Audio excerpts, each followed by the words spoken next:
जय हिंद। स्वागत है आप लोगों को इंडिया ई बुक के इग्नू के मास्टर डिग्री क्लासेस पे। इस क्लास में एमए पॉलिटिकल साइंस का फर्स्ट ईयर का पहला पेपर MPS 001 पॉलिटिकल थ्योरी का unit number 10 state and civil society discuss किया जाएगा। तो हम इस सीरीज़ के दौरान हम लोग यूनिट 1 से लेके यूनिट 9 तक कवर कर चुके हैं। अगर आप लोगों ने अभी तक नहीं देखा तो प्लेलिस्ट में जाके कृपया देख लीजिए। तो यूनिट नंबर 10 जो कि राज्य एवं समुदाय समिति के बारे में बात करता है। जो नागरिक है वो लोग मतलब सिविल सोसाइटी में रहते हैं और वही सोसाइटी बिलोंग्स करता है एक राज्य को। तो इसके बारे में हम पूरा डिटेल्स चर्चा करेंगे। उससे पहले कि हमारा आज का कक्षा का शुभारंभ करें, आप सभी लोगों के लिए इंडिया ई बुक के तरफ से एक तोहफा जो कि इग्नू के ई बुक्स रिलीज़ होने वाला है MA political science first year के स्टूडेंट के लिए, जो MPS 001, 002, 003, 004 सभी बुक का रिलीज़ होगा 11 जुलाई को। और सभी बुक्स ई बुक टाइप होंगे, एक गाइड बुक होगा और आप लोग एग्ज़ाम से पहले मतलब पूरा रिविजनरी पूरा समरी टाइप बुक होगा। आप खुद मतलब सेल्फ स्टडी कर सकते हैं इस बुक से। और इस बुक में साथ ही साथ पुराना जो फर्स्ट टर्म का क्वेश्चन पेपर उसका भी एनालिसिस रहेगा। तो आप लोग इस बुक को फ्रीली डाउनलोड करके इस्तेमाल कर सकेंगे। तो आज का कक्षा का शुभारंभ करते हैं। तो आज का कक्षा जो है वो unit 10 state and civil society MPS 001 political theory में आता है, ये वाला यूनिट। तो कक्षा शुरू करने से पहले पॉलिटिकल थ्योरी का जो किताब आपके पास इंस्टीट्यूट की तरफ से आया है इग्नू की तरफ से, वो कृपया ओपन कर लीजिए, या पेन मार्कर जो भी चीज़ की ज़रूरत है आप लोगों को आप लेके बैठिए। और अगर नोट कॉपी भी चाहिए आप लोग लेके बैठ सकते हैं, या फिर डिस्क्रिप्शन में नीचे दिए हुए जो लिंक है इससे आप इस क्लास का नोट्स भी डाउनलोड कर सकते हैं। तो इस क्लास का जो भी विषय है एक नज़र में देख लेते हैं क्या क्या विषय है। पहले इंट्रोडक्शन, उसके बाद है state and civil society meaning and characteristics, उसके बाद है concept of state and overview जिसको हम 3 ट्रेडिशन में स्टडी करेंगे। पहले प्री मॉडर्न ट्रेडिशन, उसके बाद हम लिबरल वाला देखेंगे, लिबरल इंडिविजुअलिस्टिक ट्रेडिशन, उसके बाद हम देखेंगे मार्क्सियन ट्रेडिशन। सेम ऐसे ही कॉन्सेप्ट ऑफ सिविल सोसाइटी जो है उसको भी हम 3 ट्रेडिशन में देखेंगे, मतलब 3 पार्ट में देखेंगे। 3 एक्चुअली यह सब टाइम फ्रेम है। पहले हम देखेंगे प्री मॉडर्न ट्रेडिशन, उसके बाद हम देखेंगे लिबरल इंडिविजुअलिस्टिक ट्रेडिशन, उसके बाद हम देखेंगे Hegelian, Marxian and Gramscian tradition. और हमारा आज आखिरी टॉपिक जो होगा, छोटा सा चैप्टर ये relationship between state and civil society. तो स्टेट के बारे में पूरा ओवरव्यू लेने के बाद हम लोग इसका दोनों का रिलेशनशिप के बारे में देखेंगे, और इस जो रिलेशनशिप देखेंगे और इंटीग्रेटिव रिलेशनशिप देखेंगे, और स्टेट सिविल सोसाइटी और डेमोक्रेसी का क्या रूल है इन स्टेट एंड सिविल सोसाइटी के बीच में, इसके बारे में भी हम चर्चा करेंगे। एक्चुअली डेमोक्रेसी का ही मेन रूल है स्टेट और सिविल सोसाइटी को एक ही प्लेटफॉर्म में खड़ा करने पे। Actually democracy state and civil society का बेस कह सकते हैं आप। तो हम एक एक करके सभी विषय के ऊपर चर्चा शुरू करते हैं। तो मेरे प्यारे लल्लियो, आज की कक्षा का शुभारंभ करते हैं। आप लोग भी कृपया प्रिपेयर हो जाए। तो पहला जो introduction, the concept of state occupies A central place in political science. राज्य के अवधारणा क्या है? राजनीति विज्ञान मतलब पॉलिटिकल साइंस में के एक केंद्रीय स्थान रखता है। No discussion on political theory is complete without reference to the word state. मतलब स्टेट वर्ड को छोड़ के हम लोग कोई डिस्कशन नहीं कर सकेंगे, कोई पॉलिटिकल थ्योरी का कोई डिस्कशन नहीं कर पाएंगे। The state Indeed touches every aspects of human life and this is why it has very rightly captured the attention of all political philosophers since the days of Plato। प्लेटो एक पुराना philosopher थे Greek के, आप सभी को पता होगा। तो उनका जो शिष्य थे वो थे एरिस्टोटल। वो एरिस्टोटल को फादर ऑफ पॉलिटिकल साइंस कहा जाता है। तो प्लेटो जो है उनके टाइम से ही जो भी पॉलिटिकल फिलोसोफर्स है वो लोग का मतलब उन लोगों का लिए मतलब स्टेट जो है वर्ड वो मतलब टच करके ही लिखे हुए हैं पॉलिटिकल थ्योरी को जब भी दर्शाया है स्टेट को रेफर करके दर्शाया है। ग्रीक में स्टेट को पोलिस कहा जाता था, उसके बारे में भी हम चर्चा करेंगे। एक्चुअली ग्रीक टाइम में एक कॉन्सेप्ट था पोलिस, मतलब पोलिस के अंदर सिर्फ मेल लोग आते थे, लेकिन सभी मेल नहीं आते थे। जो दास सिस्टम था, दास प्रथा, तो दास लोग नहीं आते थे, वुमेन लोग भी नहीं आते थे, मतलब वुमेन कोई प्रॉपर्टी होल्ड नहीं कर पाएंगे, ऐसा कुछ ऐसा रोज बहुत रूल था। उसके बाद मतलब वुमेन नहीं सिटीजन भी नहीं हो पाएंगे, ऐसा रूल था। तो to understand the state as an administrative machinery ordering public life is to know its own aspect important, though this aspect is it is not only aspect which explains as to what it is। राज्य को सार्वजनिक जीवन व्यवस्थित कराने वाले एक प्रशासनिक machinery के रूप में समझाना इसके एक पहलू को जानना है। हालांकि ये पहलू का महत्वपूर्ण है, ये एकमात्र पहलू नहीं है, ये महत्वपूर्ण है लेकिन ये एकमात्र पहलू नहीं है जो बताता है कि ये क्या है। The state is where it is operates on, राज्य वो ही है जहाँ वो संचालित होता है। मतलब एक स्टेट, मतलब पकड़िए इंडिया कहाँ पे, इंडिया जहाँ पे ऑपरेट करता है, इंडिया का एडमिनिस्ट्रेटिव वार किया, इंडिया जहाँ पे ऑपरेट होता है उसको स्टेट कहते हैं, इंडिया कहते हैं। इंडिया एक स्टेट है। It's real meaning together with its other related implications emerge more clearly when it is understood in relation to the domain of its area of operation, which is what society is। इसके व्यवस्थिक अर्थ, इसके संभावित मतलब उसका जो meaning, real meaning है वो मतलब उसका जो डोमेन है उसके ऊपर, domain of area of operation जहाँ पे है उसके ऊपर ही डिपेंड करता है। तो स्टेट क्या है, what is state, what is society and civil society, civil society क्या है और सिविल सोसाइटी क्या है, what is the relationship between the two, how do the two stand in relation to each other, what is so particular about the civil society that gives the state a different connotation।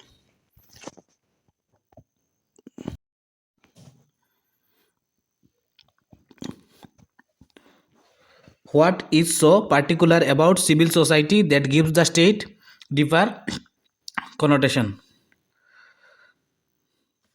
These questions have been and actually are central to the themes of political theory, and to these questions answers have been addressed by numerous political, जो भी theorist है सभी ने इसका answer दिया है और देने का कोशिश किया है इस चीज़ का। तो हम अगला जो टॉपिक है वो देखते हैं, स्टेट क्या है एंड सिविल सोसाइटी क्या है, उसका मीनिंग। तो state is not mere a governance, it is political community as well. So state केवल शासन नहीं है, ये राजनीतिक समुदाय भी है, मतलब पॉलिटिकल कम्युनिटी भी है। The state as a word stato appeared in Italy in the early part of 16th century in the writings of Machiavelli। Machiavelli का जो राइटिंग्स था उसके अनुसार हम लोगों ने समझा कि स्टेट जो वर्ड है वो आया है स्टेटो वर्ड से, जो कि पहली बार 16th सेंचुरी में इटाली पे यूज किया गया था। It is what Gramsci says the visible political constitution of civil society consisting of the entire complex of activities which a ruling class maintains its dominance। तो जो रूलिंग क्लास होते हैं वो लोग मतलब अपना डोमिनेंस दिखाते हैं, डोमिनेंस मतलब ज़्यादा पावर रहता है उनके पास। The ways in which it manages to win the consent of those over which it rules. तो जो जिन लोगों के ऊपर वो लोग रूल करते हैं उनके ऊपर मतलब डोमिनेंस दिखाते हैं, उनके कॉन्सेंट लेके उनके ऊपर मतलब वो लोग मतलब राजा जैसा मतलब रूल करने लगते हैं।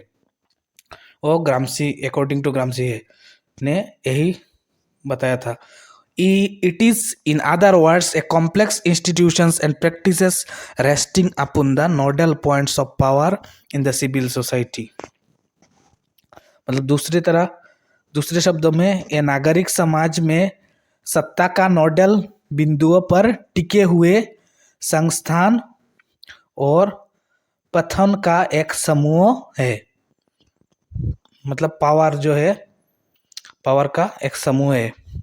It is a social relation and such it is codified power of social formation। यह एक सामाजिक संबंध है और इस तरह यह सामाजिक गठन के सन्निबद्ध शक्ति है। मतलब सन्निहित शक्ति है, सब मिलके सन्निहित group power. Civil society consists of the entire range of assumption, values and institutions। तो सिविल सोसाइटी में क्या क्या होता है? रेंज ऑफ एजम्पशन होता है, वैल्यूज होता है, इंस्टीट्यूशंस होता है। उसमें पॉलिटिकल, राजनीतिक भी हो सकता है, सोशल भी, सामाजिक भी हो सकता है, सिविल राइट्स भी हो सकता है। And the rule of law, representative institutions and a public sphere and above all a plurality of association. मतलब बहुत सारा एसोसिएशन रहेगा। तो अगला जो है वो है करेक्टरिस्टिक्स। तो ये वाला इंपॉर्टेंट है, एक ही साथ लिखेंगे आप लोग। करेक्टरिस्टिक्स मीनिंग एक ही क्वेश्चन में आता है। Write the what do you mean by state and civil society, also write its characteristics, ऐसे करके 20 मार्क का आ जाता है। तो करेक्टरिस्टिक्स में पहले हम लोग देखेंगे state exist with in the society. This makes the state and society analytically distinct। मतलब राज्य क्या है? राज्य समाज के भीतर मौजूद है। राज्य कहाँ पे है? समाज के भीतर ही मौजूद है। This makes the state and society analytically मतलब डिफरेंट क्रिएट कर देता है। The two are not the same। Society is web of social relationship and as such includes the totality of social practices। तो सोसाइटी क्या है? एक जाल जैसा कुछ चीज़ है, बहुत सारा सोशल रिस्पॉन्सिबिलिटीज है और उसमें से मतलब सोशल प्रैक्टिसेस भी होगा, और which essentially plural but at the same time वो प्लूरल में होगा, मतलब सिंगुलर में नहीं होगा। एंड आर ऑल्सो क्या? रैशनल भी होगा। The state as a social relation and also as a codified power in a given society would have certain characteristics of its own। तो कुछ characteristics है, देखते हैं क्या करके। The state is a power organized in itself। It has the power to legitimate social relations and gives them recognition through formal codes and institutions। This gives state a distinct and irreducible status in society while making it autonomous from classes and contending factions existing in it। The state emerges as a set of specifically political practices which defines binding।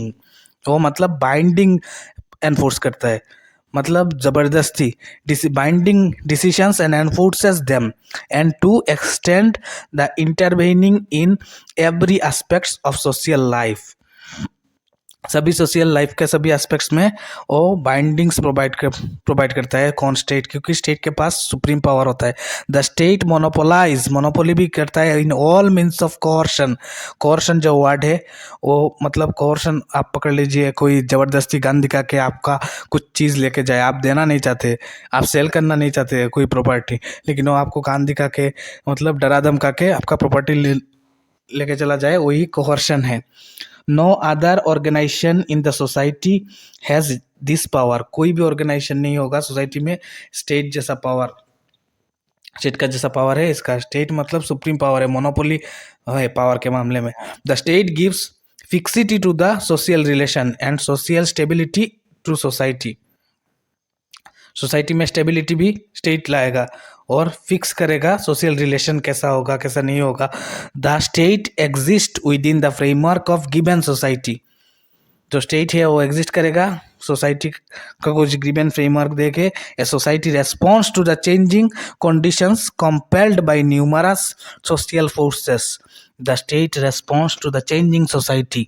The state always reflects the changing relations of society as society constantly reacts itself, so it does the state। तो अगला जो point है, पहला जो हम लोगों ने देखा है वो स्टेट का। एक्चुअली अभी हम मार्क्सियन और लिबरल वाला थॉट्स देखेंगे। जो लिबरल और मार्क्सियस्ट थॉट है वो मतलब डिफर करता है इस वाला सोच से। तो पहला लिबरल वाला कैसा डिफर करता है, लिबरल वाला ऐसा सोचता है कि civil society presupposes democratic states together with accountability of the states. State accountable होना चाहिए, ऐसा मानना है लिबरल। लिबरल मतलब बहुत उदारवादी, मतलब उनका सोचना है स्टेट अपना जो भी काम करे उसको अकाउंटेबल रहे, गुड गवर्नेंस रहे उसके अंदर और ट्रांसपेरेंट रहे।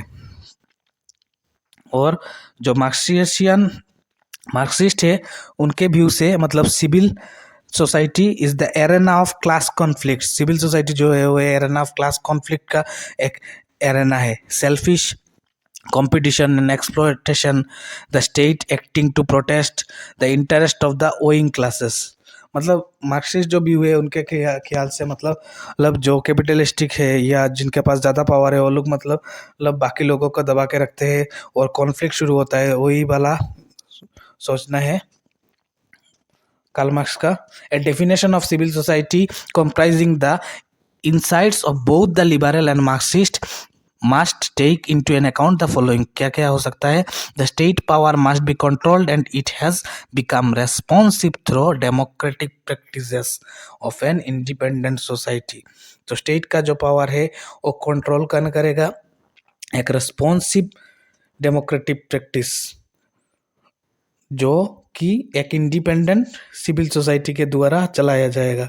मतलब एक सिविल सोसाइटी रन करेगा जो कि एक इंडिपेंडेंट होगा डेमोक्रेसी से। वही डेमोक्रेसी का बात ही इम्पोर्टेंट है। मतलब स्टेट का पास सुप्रीम पावर है, ठीक है, लेकिन अगर डेमोक्रेसी नहीं रहा तो मतलब इनके अंदर का जो इंटरेक्शन है वो नहीं होगा।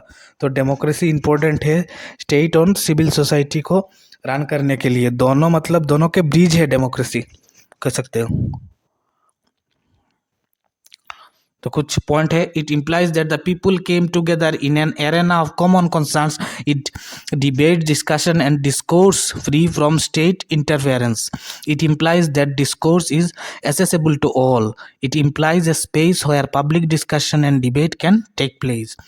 Democratic norms and processes have to be imbibed in the social order।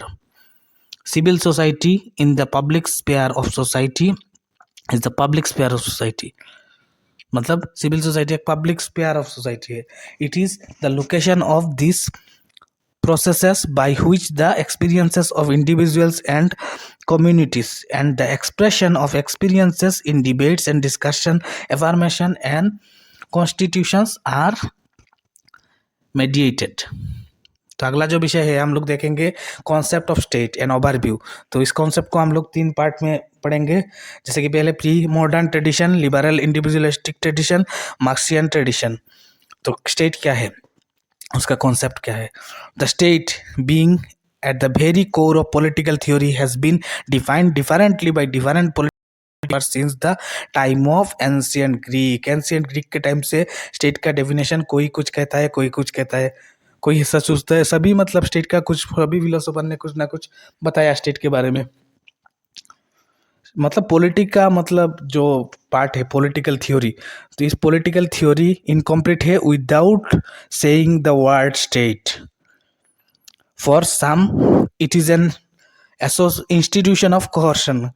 कोई कहते हैं कि मतलब क्या है एक स्टेट, क्या है एक इंस्टीट्यूशन है जो कि कोहर्शन का एक इंस्टीट्यूशन है। कोई कुछ अदर लोग कहते हैं कि स्टेट एक कस्टडियन है जो हम लोगों का राइट्स है उनको मतलब प्रोटेक्ट करने के लिए वो कस्टडियन है, as a protector of our right. जैसे कि हमारा इंडिया पे जो कॉन्स्टिट्यूशन ने हम लोगों को फंडामेंटल राइट्स दिया है आर्टिकल 12 से लेकर आर्टिकल 35 तक, उन राइट्स को प्रोटेक्ट करने के लिए हमारा सुप्रीम कोर्ट है। तो सुप्रीम कोर्ट को कस्टोडियन ऑफ राइट्स कहा जाता है। While some like the anarchists would like to abolish the state straight away, others like to socialists to the non-Marxian state would want it to say to establish socialism। मतलब कुछ चाहते हैं capitalism, कुछ चाहते हैं सोशलिज्म, कुछ non marks भी चाहते हैं, ऐसे ही। Despite the fact that state has meant different things to different people, one cannot ignore the central place of the state has in the political theory। मतलब बहुत सारा मीनिंग है, किसी के लिए स्टेट कुछ है, किसी के लिए कुछ और एक चीज़ है स्टेट, लेकिन जो सेंट्रल प्लेस है स्टेट का पॉलिटिकल थ्योरी में वो कोई इग्नोर नहीं कर पाएगा। One would do better if one attempts to discuss the meaning of the state by society which has come to us by a host of eastern political philosophers। अभी हम the pre-modern tradition देखेंगे। तो पहले in all his works in political theory there is a strong case which Plato builds in favor of an omnipotent rule। For Plato a state is a system of relationship in which everyone does his own business and where the job of the state is to maintain and promote such relationships। तो प्लेटो ने भी political theory में एक strong case represent किए थे। उन्होंने जो omnipotent rule दिए थे, मतलब फेवर में थे ओमनीपोटेंट रूल के। अकॉर्डिंग टू प्लेटो उन्होंने कहा थे कि एक स्टेट क्या है, एक सिस्टम है रिलेशनशिप का, जिसमें कि एवरीवन जो भी उस स्टेट में रहता है उसके पास उसका वो खुद वो बिजनेस कर पाएगा, खुद जॉब कर पाएगा, और मतलब खुद रिलेशनशिप बना पाएगा, वो अपने ऊपर बेस्ड रहेगा। वही बात प्लेटो कहते हैं।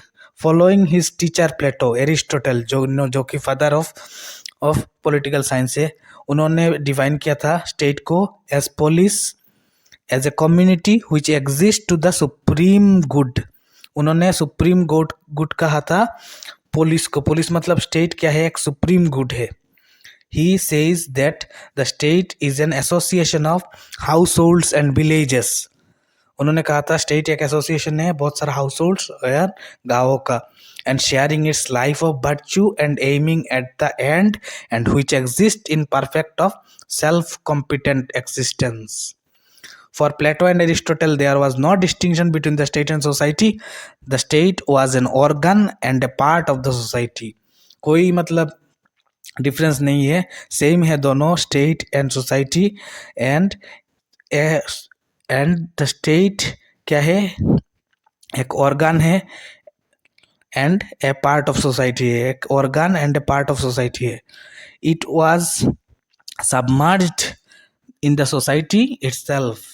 In addition, Greeks thought of police as an ethical entity, and that was why the assigned ethical functions to be performed by the rulers of the state, that is good, happy, complete life, etc। बर्कर rights, बर्कर ने लिखा था कि state is more than a legal structure. State legal structure भी से भी बड़ा चीज़ है। स्टेट लीगल स्ट्रक्चर से भी बड़ा चीज़ है, वो मतलब सिविल सोसाइटी इटसेल्फ है। द स्टेट मतलब legal structure, it is also a moral spirit. मतलब सिर्फ लीगल स्ट्रक्चर नहीं है, वो एक मोरल स्पिरिट भी है।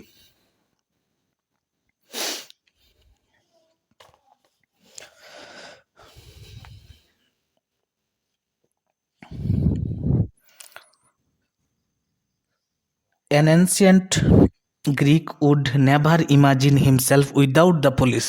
मतलब कोई पुराना जो ग्रीक है वो मतलब स्टेट के बिना अपने आप को सोच भी नहीं पाएगा। He was only a part of the police। मतलब वो उस स्टेट का ही पार्ट है, ए पार्ट ऑफ द होल। उस स्टेट का पूरा उस स्टेट का ही पार्ट है, उस स्टेट का पूरा होल का ही एक छोटा पार्ट है। Not mere governance, it is a political community as well. तो अगला जो है वो है लिबरल। लिबरल मतलब उदार, लिबरल इंडिविजुअलिस्टिक ट्रेडिशन। तो इसमें the modern age ushering in the western world, जो वेस्टर्न वर्ल्ड वाला क्वेश्चन है, अगर ऐसा भी आए जो वेस्टर्न वर्ल्ड से कैसे लिबरेशन का थॉट आया, तो इसके बारे में लिखिए। तो ये वाला ही है लिबरल वाला thought. Western world during the 15 to 16 centuries there appeared a definite theory of state. The liberal individualistic philosophers, the Hobbes onward, came to a clear distinction between the state and society. अभी क्या हुआ, अभी liberal वाला जो thought आया उसमें state का definition, पहले प्लेटो और एरिस्टोटल का जब ज़माना था प्री मॉडर्न, उसमें क्या था, स्टेट और सोसाइटी कोई डिफरेंट नहीं थे, दोनों सेम ही थे। और स्टेट क्या था, organ and part of the society था। अभी लिबरल वाला जो थॉट आया उसमें चेंज आ गया, उसमें डिफरेंस आ गया। हॉब्स ने डिफरेंस दिखा दिया कि दोनों सेम नहीं है, दोनों के बीच बहुत सारा डिफरेंस है। मतलब दोनों को जोड़ने के लिए कोई कड़ी चाहिए, वही कड़ी है डेमोक्रेसी। धीरे धीरे देखना आप लोग, डेमोक्रेसी का शुरुआत हो जाएगा। The Machiavellian state, whether princedom or republic, is a power state, meaning thereby that is exist for power and exist because of the power, whose main interest is to maintain, enhance and enlarge its own authority. तो state का जो Machiavellian जो state था पहले का, उसका main चीज़ क्या था, खुद का अथॉरिटी को बड़ा करना, वही चीज़। It was John Stuart Mill first and T.H. Green later who expanded the positive rule of the state in preparing a conducive atmosphere where the individual could enjoy a better way of life. Mill and green introduce democratic elements. अभी यहाँ से democratic elements जुड़ना शुरू हो गया state and civil society में, यहाँ से ही आया डेमोक्रेटिक एलिमेंट्स। 1806 1873 लगभग पकड़ लीजिए, 1850 में डेमोक्रेसी का शुरुआत हो गया। To sum up, one may therefore conclude that the early modern political theorists such as Machiavelli and Bodin could hardly see beyond the omnipotent state. उन लोगों ने पहले जो थे बोर्डिन और मैकियावेली, उन लोगों ने सिर्फ स्टेट का अथॉरिटी देखा, स्टेट का एब्सोल्यूट पावर देखा, स्टेट ही सब कुछ है ऐसा सोचा। लेकिन डेमोक्रेसी के बारे में तभी मतलब सोच नहीं पा रहे थे।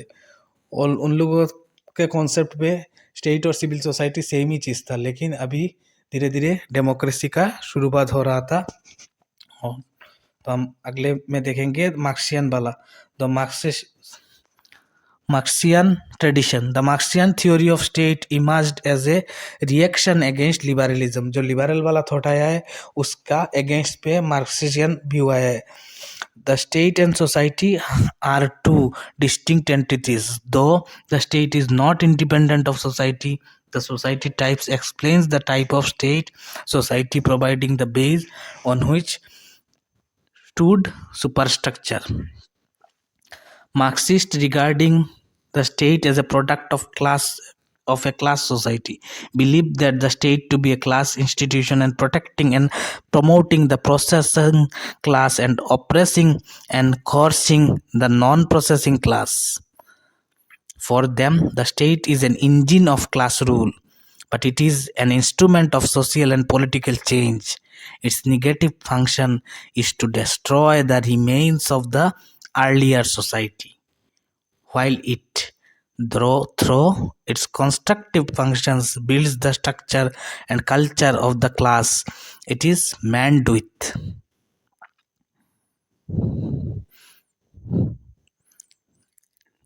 Chandhoki discerns three theoretical moments of the Marxist theory of the state. चैंडहोकी जो थे उन्होंने तीन थ्योरी दिया था जो मार्क्सिस्ट थ्योरी ऑफ स्टेट थे उसके बारे में। द फर्स्ट थ्योरी जो था, first theory, such movement has been the Marx and Engels in the manifesto of the Communist Party regard the executive of the modern state as a committee for managing the common affairs of the whole bureaucracy. The second movement appearing around in 1960 with Ralph Miliband and Hunza Alvi questions the nature of the state. उन्होंने question किया था nature of the state and उसका relationship society के साथ। In it the state emerge object, उन्होंने state को मतलब distinct theoretical object emerge किया था। And it owns the state-centric theory emerged as dominant stream of political theory. The third theoretical movement was made possible through the contributions of Nikos Poulantzas, and chaos of this movement was so political theorists preoccupied with concepts and theories. अगला जो है वो है concept of civil society. उसमें भी हम 3 part में देखेंगे, pre modern tradition, liberal individualist tradition, Hegelian, Marxian and Gramscian tradition. The concept of civil society is associated with the western intellectual tradition. With the epochal changes in the West, the idea of civil society has grown progressively. Many factors have gone into developing the concept of the state as it has come to the state with us. These factors, to mention a few, include the emergence of the secular authority, the development of the institution of property, the decline of the absolute, मतलब जो absoluteness था उसको decline किया जा रहा था। These factors, to mention a few, include the emergence of secular authority, the development of the institution of property, the decline of the absolutistics of the state. मतलब धीरे धीरे मतलब जो सिविल सोसाइटी का कॉन्सेप्ट आ रहा था उसमें स्टेट का जो पावर था एब्सोल्यूट अनलिमिटेड, उसका डिमिनिशिंग हो रहा था। उसके बाद the growth of urban culture का डेवलपमेंट हो रहा था, नेशनलिस्टिक और डेमोक्रेटिक मूवमेंट शुरू हो रहा था। Until the end of the 19th century तक ऐसा ही चलता रहा। As capitalistic economy with its democratizing features has developed, so has the concept of civil society. तो एक एक करके प्री मॉडर्न ट्रेडिशन में देखते हैं क्या हुआ। If the idea of civil society contains in it the idea of what relates to public, the pre-modern times may well be regarded as opposed to the concept of the civil society. The Platonic rulers alone were the administrators, and large number of those who constituted the producing class had no role to play in public affairs. The Aristotelian notion of jus politikon, man as a political animal, was illistic in the sense that a political animal was male. क्या हो सकता है, वही pre modern में क्या सोचता, political animal कौन हो सकता है, सिर्फ एक मैन ही पॉलिटिकल एनिमल हो सकता है, man as a political animal, zoon politikon, इसका मतलब है man as a political animal. He alone was a citizen, he alone was a property holder. मतलब एक लड़का ही, मतलब जो मैन है वही, मतलब मेल जो बंदा है वो पॉलिटिकल एनिमल हो सकता है, वो सिटीजन हो सकता है, वो प्रॉपर्टी होल्ड कर सकता है, कोई वोमेन होल्ड नहीं कर सकता है। सिर्फ वोमेन नहीं, स्लेव भी नहीं कर सकते। नीचे वाला लाइन पे देखिए, the rest of the population, the women, the slaves and the constituted oikos, that is the private, जो है would could hardly be termed as constituting the civil society। वो लोग मतलब सिविल सोसाइटी के पार्ट नहीं हो सकते। ओकिस जो लोग है, मतलब जब वो मतलब काम पे जाते हैं कॉन्ट्रैक्ट में, कॉन्ट्रैक्ट लेबर जैसे ही है। जैसे बहुत सारा आइलैंड था पहले, ब्रिटिश गवर्नमेंट ने इंडिया से मतलब लेबर लोगों को लेके जाता था, तो वहाँ पे वो लोग भी सिविल सोसाइटी का, उस जिस जगह पे वर्क करते थे उस जगह का जो सिविल सोसाइटी है उसमें वो लोग पार्ट भी नहीं कर सकते। मतलब लाइक दास जैसा है, स्लेव जैसे ही है। As the private was not public, it was not political, and non-belonging to it had any citizenship rights। कोई citizenship rights इन लोगों को नहीं मिलता है। The Greek society चेंडहोकी points out, Greek society में चेंडहोकी ने कुछ पॉइंट आउट किया था कि Greek society did not possesses any notion of inalienable rights of man to individual freedom, which became so prominent a feature of early version of civil society। कुछ मतलब जो rights दिए गए हैं इनएलिजिबल है, मतलब वो डिवाइड भी नहीं कर सकते, हटा भी नहीं पाएंगे आप, और मतलब परमानेंट राइट्स है जो मिलता है सिटीजन को, वो भी जो मेल सिटीजन, जो मतलब सिटीजन के क्राइटेरिया में तब पड़ता था वो वाला सिटीजन को। अगला जो है वो है liberal individualistic tradition. The early modern period of Machiavelli and Bodin so that the emergence of politics but the period itself did not witness the corresponding growth of the idea of civil society. The civil society as a concept rose with the idea of individuals with rights, individuals related to the state and individuals related to others in the society.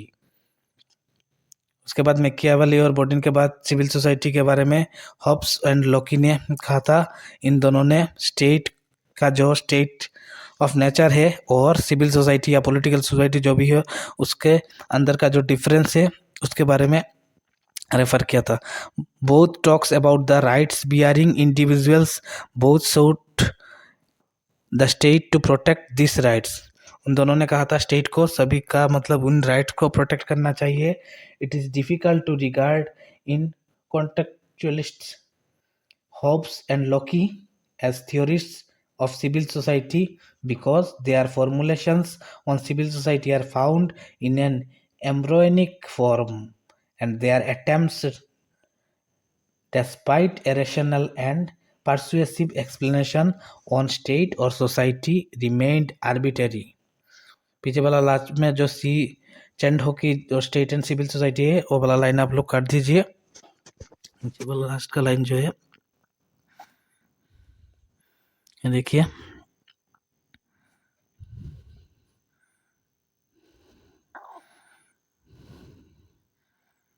ये वाला last का जो line है वो वाला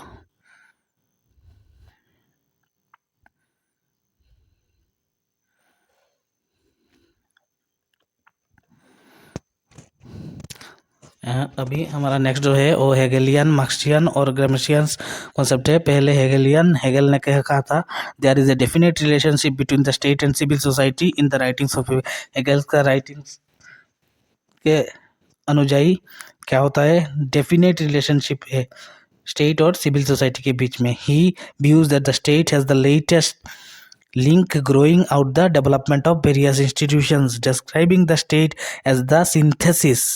State मतलब क्या है, synthesis representing the universality of the thesis of families and the antithesis of civil society. एक क्या है, synthesizes है किसका, एक thesis फैमिली का थीसिस को लेके और एंटीथीसिस सिविल सोसाइटी का एंटीथीसिस को लेके। Hegel recognizes the state as higher in kind than civil society. Hegel ने रिकॉग्नाइज किया था स्टेट मतलब हायर है सिविल सोसाइटी की तुलना पे।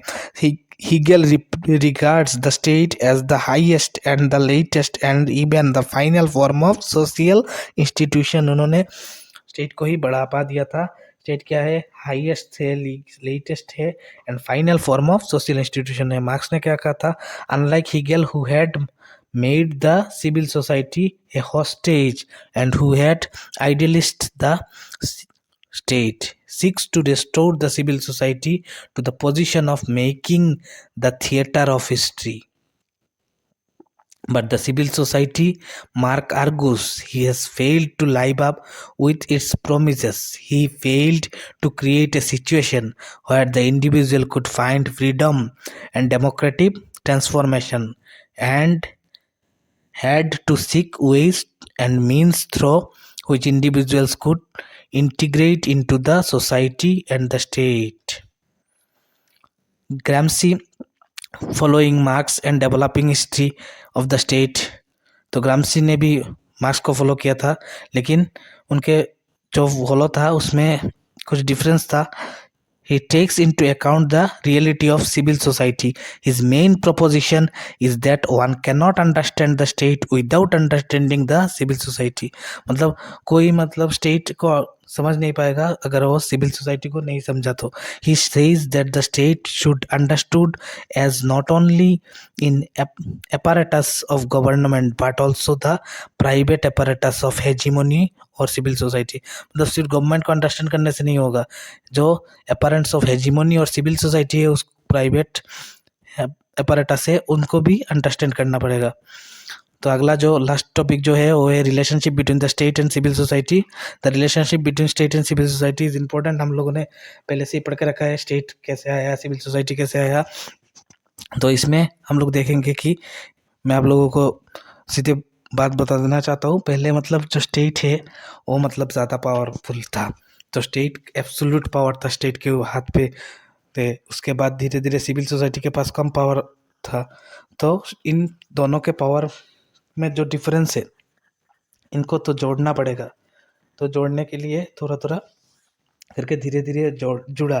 तो उस जो ब्रिज था वो ब्रिज है डेमोक्रेसी। लेकिन डेमोक्रेसी से पहले हम लोग देखेंगे स्टेट एंड सिविल सोसाइटी का इंटीग्रेटिव रिलेशनशिप जो है, इन दोनों को देखेंगे हम। तो क्या क्या रिलेशनशिप है। State and civil society are not two opposite concept. दोनों अपोजिट कॉन्सेप्ट नहीं है, दोनों में कोई मतलब कॉन्फ्लिक्ट भी नहीं होता है, दोनों एक दूसरे का मतलब एंटीथीसिस भी नहीं है। The two should not be regarded as usurping the area of each other. It is not a zero-sum game relationship between the two. Indeed, the relatively stronger state would put a premium, मतलब जो stronger state है वो एक premium की तरह है on the rule of the civil society, but this is no way diminishes the effectiveness of civil society. मतलब वो एक पावर जो है स्ट्रॉन्गेस्ट पावर, वो मतलब स्ट्रॉन्गर पावर है स्टेट का, लेकिन वो डिमिनिश नहीं करता है इफेक्टिवनेस, सोसाइटी का effectiveness.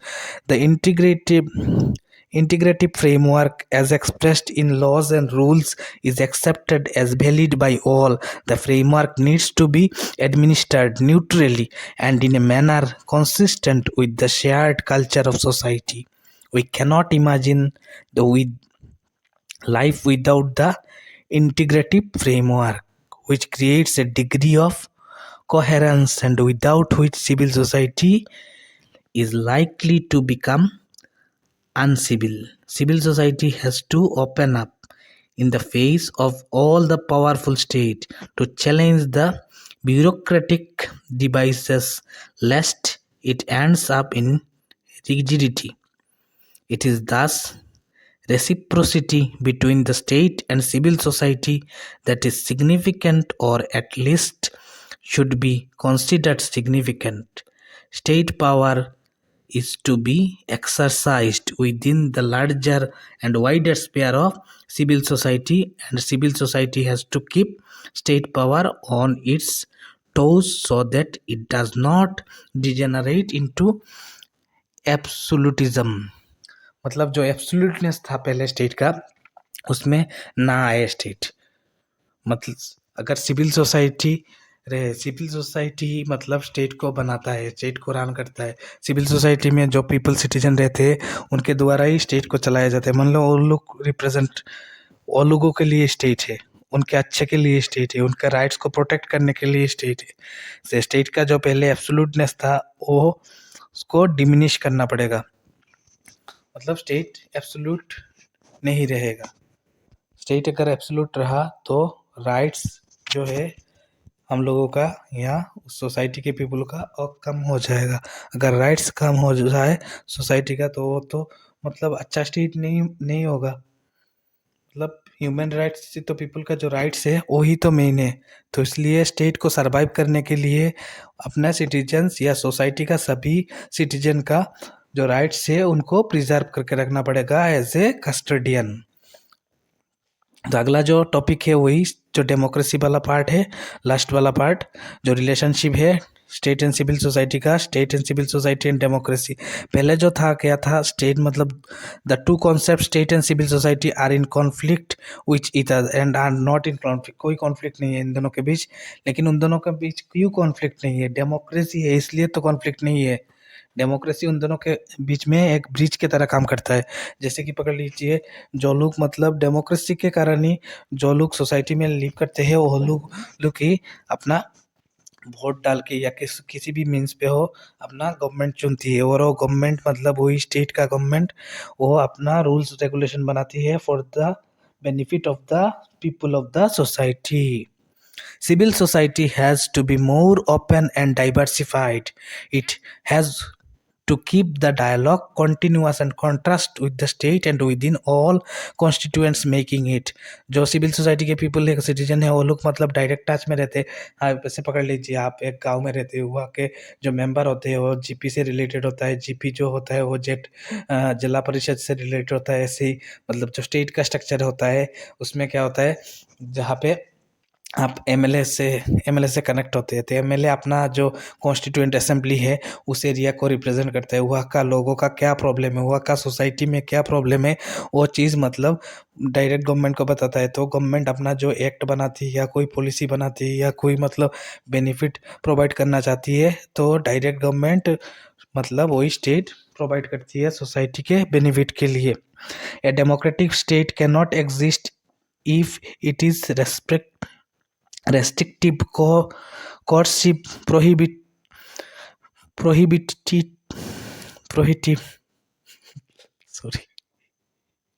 prohibitive and imposing. It cannot exist if it does not provide the civil society frame in perfect order. It cannot exist if it does not guarantee rights and freedoms to individuals.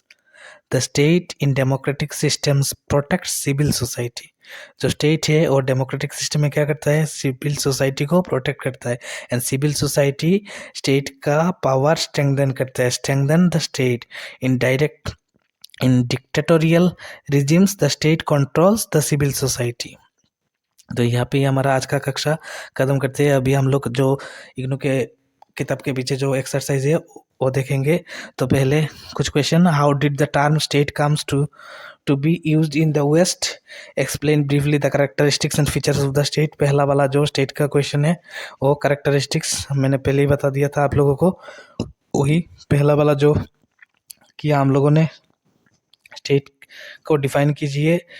To be used in West, West वाला जो waste में कैसे use होता था, liberal वाला। Waste जो है वो लिबरल वाला कॉन्सेप्ट है, ख्याल रखिए आप लोग। लेकिन जब लिखेंगे वेस्ट वाला अगर आया तो लिबरल वाला थॉट। तो स्टेट को डिफाइन कीजिए, उसके बाद उसका कैरेक्टरिस्टिक्स लिखिए। उसके बाद है दूसरा question, state briefly the ancient Greek view of the state. जो ग्रीक व्यू में क्या था, जो प्लेटो पोलिस वाला जो था, प्री मॉडर्न में जो था स्टेट का डेफिनेशन, जो पोलिस था, एरिस्टोटल थे, प्लेटो थे, उन्होंने कहा था स्टेट और सोसाइटी, सिविल सोसाइटी सेम चीज़ है, उसके बारे में लिखना है। Why do Marxists regard that as a committee for managing the common affairs of the bourgeoisie?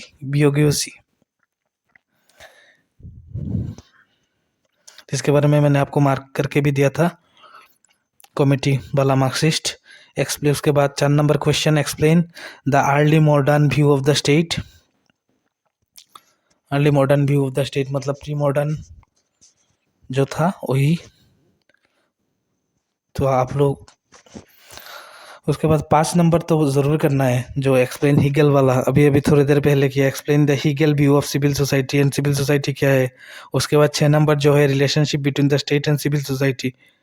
और अभी जो किया हमने, democracy ensures integrative relationship between the state and civil society, कैसे डेमोक्रेसी एंश्योर करता है, अभी हम लोगों ने किया।